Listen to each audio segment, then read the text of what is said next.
Hi there, today we'll be talking about bootstrapped versus funded startups. Which one is good for you?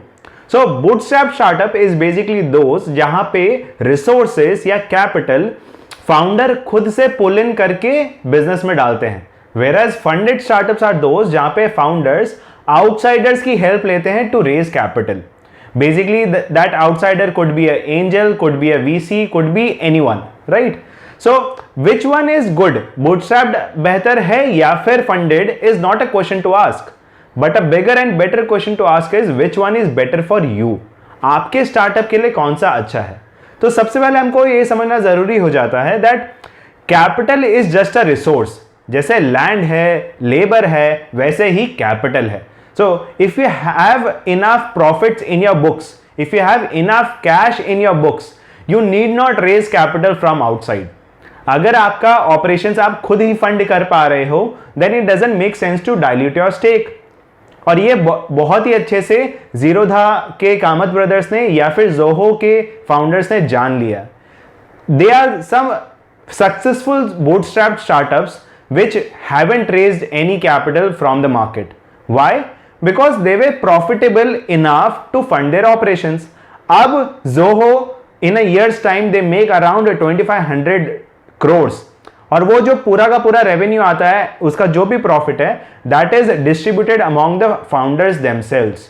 उनको कोई भी chunk और कोई भी पाए किसी बाहर वाले को नहीं देना पड़ रहा है. सो you need to understand that equity money is not free money, right? अगर आपको equity raise करना है या पैसा raise करना है, so you will need to give them something of your business. एक चंक अपने बिजनेस का भी उनको देना रहेगा, and that chunk can come in very handy in future. अगर आप आज डाइल्यूट नहीं करके कभी 2 साल 4 साल बाद डाइल्यूट करते हो अगर stake, the valuations that you will be getting 4 years from now is much more than what valuation you will getting today.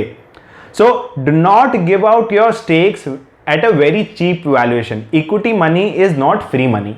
और आपको ये समझना भी बहुत जरूरी है that capital is not scarce anymore. अगर आपका बिजनेस प्रॉफिटेबल है, अगर आपका बिजनेस स्टेबल है, अगर आपका बिजनेस कभी भी वो क्षमता रखता है कि वो प्रॉफिटेबल बन सकता है, VCs and angels are more than willing to fund your startup. तो कभी भी आप ये मत सोचिए कि आज अगर पैसा मिल रहा है तो ले ही लेते हैं. No. What you need to be careful about is the valuation that you are getting in your favor or not? If it is in your favor, you might raise capital. If it isn't, it doesn't make sense. Bootstrap your way. So it's not a debate, right? It's not a debate about funded startup or bootstrap startup. It's more like to each its own. Right जैसे कि Steve jobs lost all his control when he brought investors. वो बहुत ही eccentric personality के थे, उनको बहुत चीजें pivot करनी रहती थी.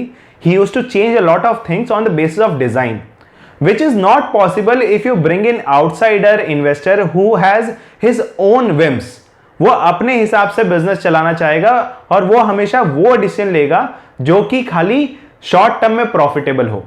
अगर आपको लॉन्ग टर्म प्रॉफिटेबिलिटी देखनी है तो आपको हमेशा वो इन्वेस्टर को लाना चाहिए या फिर आपको वो इन्वेस्टर्स को अवॉइड करना चाहिए, राइट? अगर आपके पास कोई भी इन्वेस्टर आ रहा है, he should be in the same boat as you.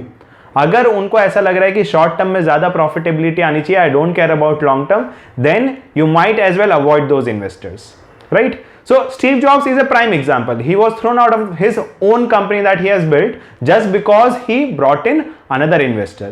So you need to be very careful about, do you need faster growth or you need founders freedom? अगर आपको अपने whimsical way में बिजनेस को run करना है, then you cannot really rely on outsiders investors, because आपको उस समय बूटस्ट्रैप्ड वे में जाना पड़ेगा. बट अगर आपको ऐसा है कि there is too much crowd in this space, there is the competition is very fierce, in that case you will need a lot of capital to scale faster. तो आपको जरूरत पड़ सकती है that you will reach out to outsiders and raise capital. But at the same time आपको faster growth में हमेशा ये careful रहना पड़ता है that too much money makes one stupid.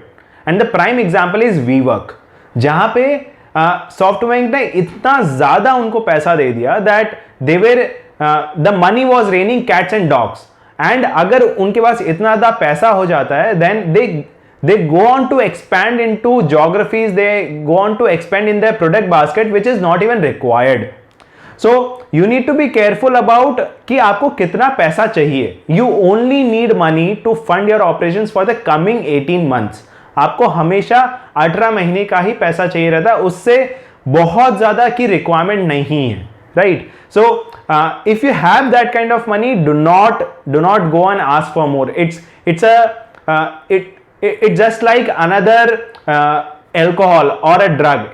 You get addicted to it and you start raising more and more capital, because अगर आपके startup में बहुत ज्यादा फंड है, even another VC will be very comfortable funding you, but अगर आपको वो पैसा चाहिए नहीं, then it doesn't make sense, right? So we did along this whole thing, we conducted some research, and it was very interesting to find out that exits of bootstrap startups are around 3.6 years. On an average, the founders take exit in 3.6 years, whereas in funded startups it is somewhere around 4.3 years. So bootstrap startup को exit जल्दी मिल जाता है, but at the same time the exit amount is around $200 million for bootstrap startups, whereas it is around $320 million in terms of for funded startups. ये जो data points है that are related to only 500 acquired startups in the year 2019 and 2020.